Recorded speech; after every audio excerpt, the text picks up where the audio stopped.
सलैया साहित्य संसार में आपका अभिनंदन है। आज हरशंकर परसाई की कालजयी कहानी जैसे उनके दिन फिरे का वाचन आपके समक्ष। दरअसल कहानी का शीर्षक ही इस बात को अभिव्यक्त करने में पूर्णतः सक्षम है कि मनुष्य के जीवन में कैसे तब्दीली आती है, परिवर्तन उसके जीवन में होता कैसे, किस कदर मनुष्य का जीवन परिवर्तनों को अंगीकार करता है, स्वीकार करता है। तो आइए आज के वाचन में जैसे उनके दिन फिरे। एक था राजा के 4 लड़के थे। रानियां तो अनेक थीं। महल में एक पिंजरा पोल ही खुला था, पर बड़ी रानी ने बाकी रानियों के पुत्रों को जहर देकर मार डाला था। और इस बात से राजा साहब बहुत प्रसन्न हुए थे, क्योंकि वे नीतिवान थे और जानते थे कि चाणक्य का आदेश है राजा अपने पुत्रों को भेड़िया समझे।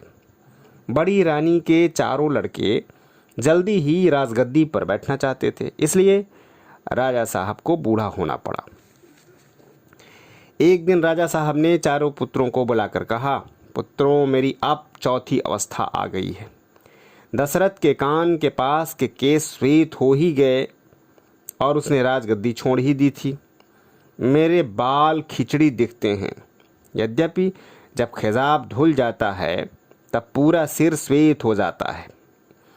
मैं संन्यास लूँगा, तपस्या करूँगा।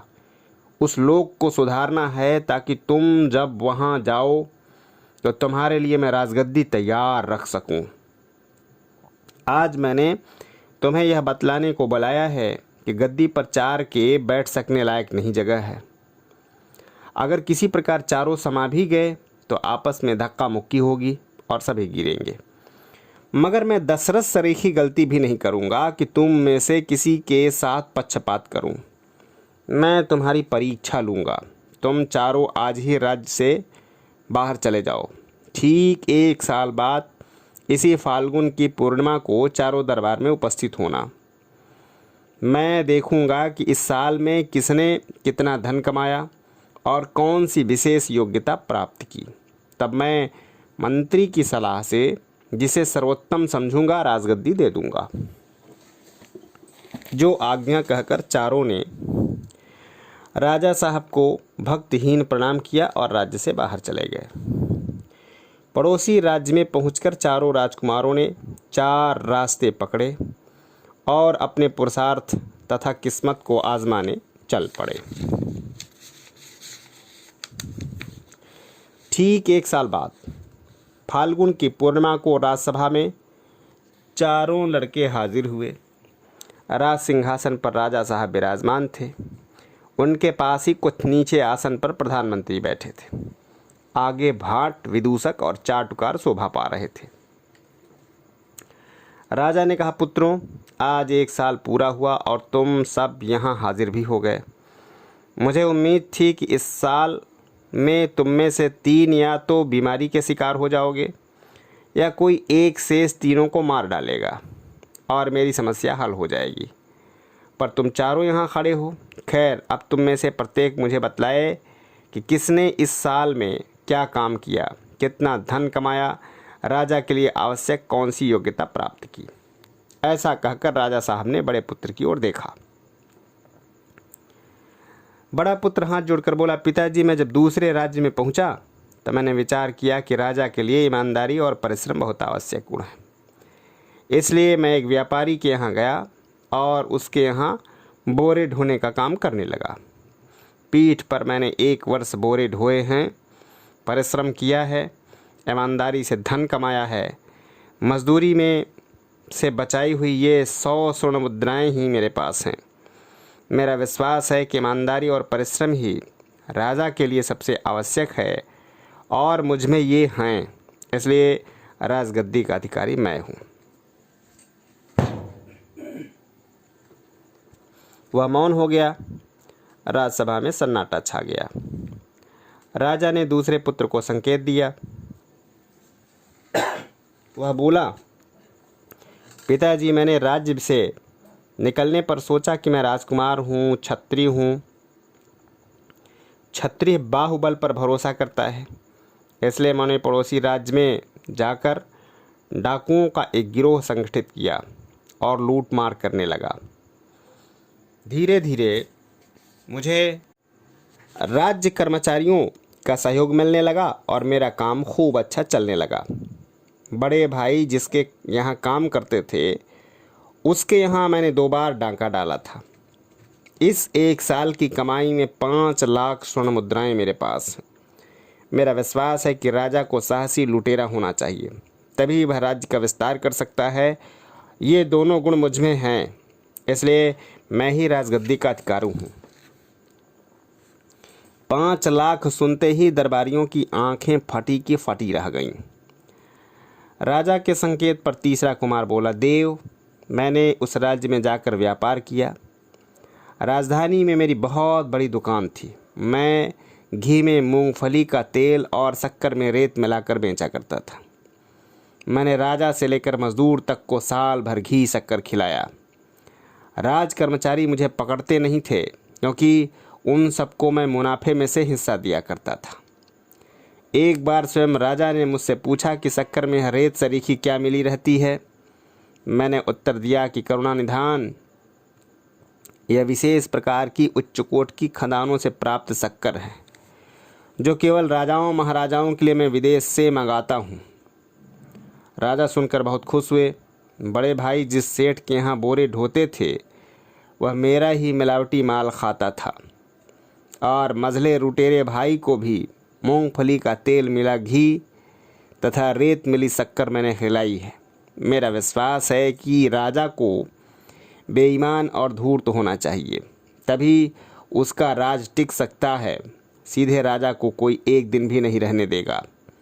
मुझ में राजा के योग्य दोनों गुण हैं, इसलिए गद्दी का अधिकारी मैं हूँ। मैं 1 वर्ष की कमाई 10 लाख स्वर्ण मुद्राएं आपके पास अर्पित करता हूँ। 10 लाख सुनकर दरबारियों की आंखें और फट गईं। राजा ने तब सबसे छोटे कुमार की ओर देखा। छोटे कुमार की वेशभूषा और भावभंगिमा तीनों से भिन्न थी। वह शरीर पर अत्यंत सादे और मोटे कपड़े पहने था। पाँव और सिर नंगे थे। उसके मुख पर बड़ी सरलता और आंखों में बड़ी करुणा थी। वह बोला, देव, मैं जब दूसरे राज्य में पहुंचा तो मुझे पहले तो यह सूझा ही नहीं कि क्या करूं। कई दिन मैं भूखा प्यासा भटकता रहा। चलते चलते एक दिन मैं एक अट्टालिका के सामने पहुंचा। उस पर लिखा था सेवा आश्रम। मैं भीतर गया तो वहां का वैभव देखकर दंग रह गया। ऐसा ऐश्वर्य तो राजभवन में भी नहीं है। वहाँ 3-4 आदमी बैठे ढेर की ढेर स्वर्ण मुद्राएं गिन रहे थे। मैंने उनसे पूछा, भद्रो, तुम्हारा धंधा क्या है? उनमें से एक बोला, त्याग और सेवा। मैंने कहा, भद्रो, त्याग और सेवा तो धर्म है, ये धंधे कैसे हुए? वह आदमी चिढ़कर बोला, तेरी समझ में यह बात नहीं आएगी, जा अपना रास्ता ले। स्वर्ण पर मेरी ललचाई दृष्टि अटकी थी। मैंने पूछा, भद्रो, तुमने इतना स्वर्ण कैसे पाया? वह आदमी बोला, धंधे से। मैंने पूछा, कौन सा धंधा? वह गुस्से में बोला, अभी बताया ना, सेवा और त्याग। तू क्या बहरा है? उनमें से एक को मेरी दशा देखकर दया आ गई। उसने कहा, तू क्या चाहता है? मैंने कहा, मैं भी आपका धंधा सीखना चाहता हूँ। मैं भी बहुत सा स्वर्ण कमाना चाहता हूँ। उस दयालु आदमी ने कहा, तो तू हमारे विद्यालय में भर्ती हो जा। हम 1 सप्ताह में तुझे सेवा और त्याग के धंधे में पारंगत कर देंगे। शुल्क कुछ नहीं लिया जाएगा, पर जब तेरा धंधा चल पड़े तब श्रद्धानुसार गुरुदक्षिणा दे देना। पिताजी मैं सेवा आश्रम में शिक्षा प्राप्त करने लगा। मैं वहाँ राजसी ठाठ से रहता, सुंदर वस्त्र पहनता, सुस्वाद भोजन करता, सुंदरियाँ पंखा झलती, सेवक हाथ जोड़े सामने खड़े रहते। अंतिम दिन मुझे आश्रम के प्रधान ने बुलाया और कहा, वत्स, तू सब कलाएं सीख गया, भगवान का नाम लेकर कार्य आरंभ कर दे। उन्होंने मुझे ये मोटे सस्ते वस्त्र दिए और कहा, बाहर इन्हें पहनना। कर्ण के कवच कुंडल भी ये तरह की बदनामी से तेरी रक्षा करेंगे। जब तक तेरी अपनी अट्टालिका नहीं बन जाती तो इसी भवन में रह सकता है। जा, भगवान तुझे सफलता दे। बस मैंने उसी दिन मानव सेवा संघ खोल दिया। प्रचार कर दिया कि मानव मात्र की सेवा करने का बड़ा बीड़ा हमने उठाया है। हमें समाज की उन्नति करना है, देश को आगे बढ़ाना है, गरीबों, भूखों, नंगों, अपाहिजों की हमने सहायता करनी है। हर व्यक्ति हमारे इस पुण्य कार्य में हाथ बटाए, हमें मानव सेवा के लिए चंदा दे। पिताजी उस देश के निवासी बड़े भोले हैं। ऐसा कहने से वे चंदा देने लगे। मझले भैया से भी मैंने चंदा लिया था। बड़े भैया के सेठ ने भी दिया और बड़े भैया ने भी पेट काट कर 2 मुद्राएं रख दी। लुटेरे भाई ने भी मेरे चेलों को 1 सहस्त्र मुद्राएं दी थीं, क्योंकि एक बार राजा के सैनिक जब उसे पकड़ने आए तो उसे आश्रम में मेरे चेलों ने छिपा लिया था। पिताजी, राज्य का आधार धन है। राजा को प्रजा से धन वसूल करने की विद्या आनी चाहिए। प्रजा से प्रसन्नतापूर्वक धन खींच लेना राजा का आवश्यक गुण है। उसे बिना नस्तर लगाए खून निकालना आना चाहिए। मुझ में यह गुण है, इसलिए मैं ही राजगद्दी का अधिकारी हूँ। मैं इस 1 साल में चंदे से 20 लाख स्वर्ण मुद्राएं कमाई हैं जो मेरे पास है। 20 लाख सुनते ही दरबारियों की आंखें इतनी फटी कि कोरों से खून टपकने लगा। तब राजा ने मंत्री से पूछा, मंत्रीवर आपकी क्या राय है, चारों में से कौन कुमार राजा होने के योग्य है? मंत्रीवर बोले, महाराज, इसे सारी राजसभा समझती है कि सबसे छोटा कुमार ही सबसे योग्य है। उसने 1 साल में 20 लाख मुद्राएं इकट्ठी की। उसमें अपने गुणों के सिवा शेष 3 कुमारों के गुण भी हैं। बड़े जैसा परिश्रम उसके साथ है। दूसरे कुमार के समान वह साहसी और लुटेरा भी है। तीसरे के समान बेईमान और धूर्त भी। अतएव उसे ही राजगद्दी दी जाए। मंत्री की बात सुनकर राजसभा ने ताली बजाई। दूसरे दिन छोटे राजकुमार का राज्याभिषेक हो गया। तीसरे दिन पड़ोसी राज्य की गुणवती राजकन्या से उसका विवाह हो गया। चौथे दिन मुनि की दया से उसे पुत्र रत्न प्राप्त हुआ और वह सुख से राज करने लगा। कहानी थी तो खत्म हुई। जैसे उनके दिन फिरे वैसे सबके दिन फिरे। जय हिंद, वंदे मातरम।